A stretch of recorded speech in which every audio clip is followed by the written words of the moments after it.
stories. The Tale of Gemima Puddle Duck by Beatrix Potter. What a funny sight it is to see a brood of ducklings with a hen. Listen to the story of Gemima Puddle Duck, who was annoyed because the farmer's wife would not let her hatch her own eggs. Her sister-in-law, Mrs. Rebecca Puddle Duck, was perfectly willing to leave the hatching to someone else. I have not the patience to sit on a nest for 28 days, and no more have you, Gemima. You would let them go cold. You know you would. I wish to hatch my own eggs. I will hatch them all by myself, quacked Gemima Puddle Duck. She tried to hide her eggs, but they were always found and carried off. Gemima Puddle Duck became quite desperate. She determined to make a nest right away from the farm. She set off on a fine spring afternoon along the cart road that leads over the hill. She was wearing a shawl and a poke bonnet. When she reached the top of the hill, she saw a wood in the distance. She thought that it looked a safe, quiet spot. Gemima Puddle Duck was not much in the habit of flying.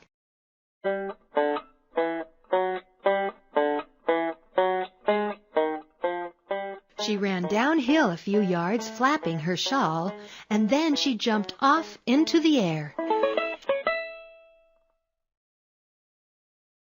She flew beautifully when she had got a good start. She skimmed along over the treetops until she saw an open place in the middle of the wood, where the trees and brushwood had been cleared. Gemima alighted rather heavily and began to waddle about in search of a convenient dry nesting place. She rather fancied a tree stump amongst some tall foxgloves. But, seated upon the stump, she was startled to find an elegantly dressed gentleman reading a newspaper. He had black prick ears and sandy-colored whiskers. Quack, said Gemima Puddle Duck, with her head and bonnet on one side. Quack. The gentleman raised his eyes above his newspaper and looked curiously at Gemima. "Madam, have you lost your way?" said he. He had a long bushy tail, which he was sitting upon as the stump was somewhat damp. Gemima thought him mighty civil and handsome. She explained that she had not lost her way, but that she was trying to find a convenient dry nesting place. "Ah, is that so, indeed?" said the gentleman with sandy whiskers, looking curiously at Gemima. He folded up the newspaper and put it in his coat-tail pocket. Gemima complained of the superfluous hen. "Indeed, how interesting! I wish I could meet with that fowl. I would teach it to mind its own business. But as to a nest, there is no difficulty. I have a sackful of feathers in my woodshed. No, my dear madam, you will be in nobody's way. You may sit there as long as you like," said the bushy, long-tailed gentleman. He led the way to a very retired, dismal-looking house amongst the foxgloves. It was built of faggots and turf, and there were 2 broken pails, one on top of another by way of a chimney. "This is my summer residence. You would not find my winter house so convenient," said the hospitable gentleman. There was a tumble-down shed at the back of the house made of old soap-boxes. The gentleman opened the door and showed Gemima in. The shed was almost quite full of feathers. It was almost suffocating, but it was comfortable and very soft. Gemima Puddle Duck was rather surprised to find such a vast quantity of feathers, but it was very comfortable, and she made a nest without any trouble at all.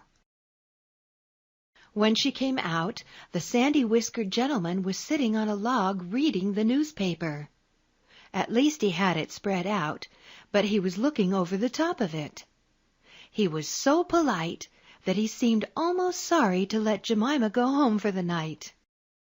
He promised to take great care of her nest until she came back again next day. He said he loved eggs and ducklings. He should be proud to see a fine nestful in his woodshed. Gemima Puddle Duck came every afternoon. She laid 9 eggs in the nest. They were greeny white and very large. The foxy gentleman admired them immensely. He used to turn them over and count them when Jemima was not there. At last Jemima told him that she intended to begin to sit next day. "And I will bring a bag of corn with me, so that I need never leave my nest until the eggs are hatched. They might catch cold," said the conscientious Jemima. "Madam, I beg you not to trouble yourself with a bag. I will provide oats. But before you commence your tedious sitting, I intend to give you a treat. Let us have a dinner party all to ourselves. May I ask you to bring up some herbs from the farm garden to make a savory omelet, sage and thyme, and mint, and 2 onions and some parsley. I will provide lard for the omelet," said the hospitable gentleman with sandy whiskers. Gemima Puddle Duck was a simpleton.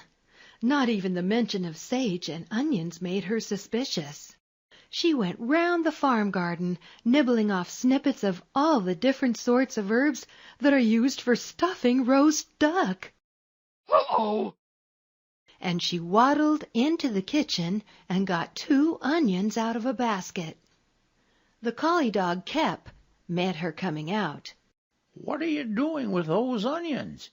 Where do you go every afternoon by yourself, Gemima Puddle Duck?" Jemima was rather in awe of the collie. She told him the whole story.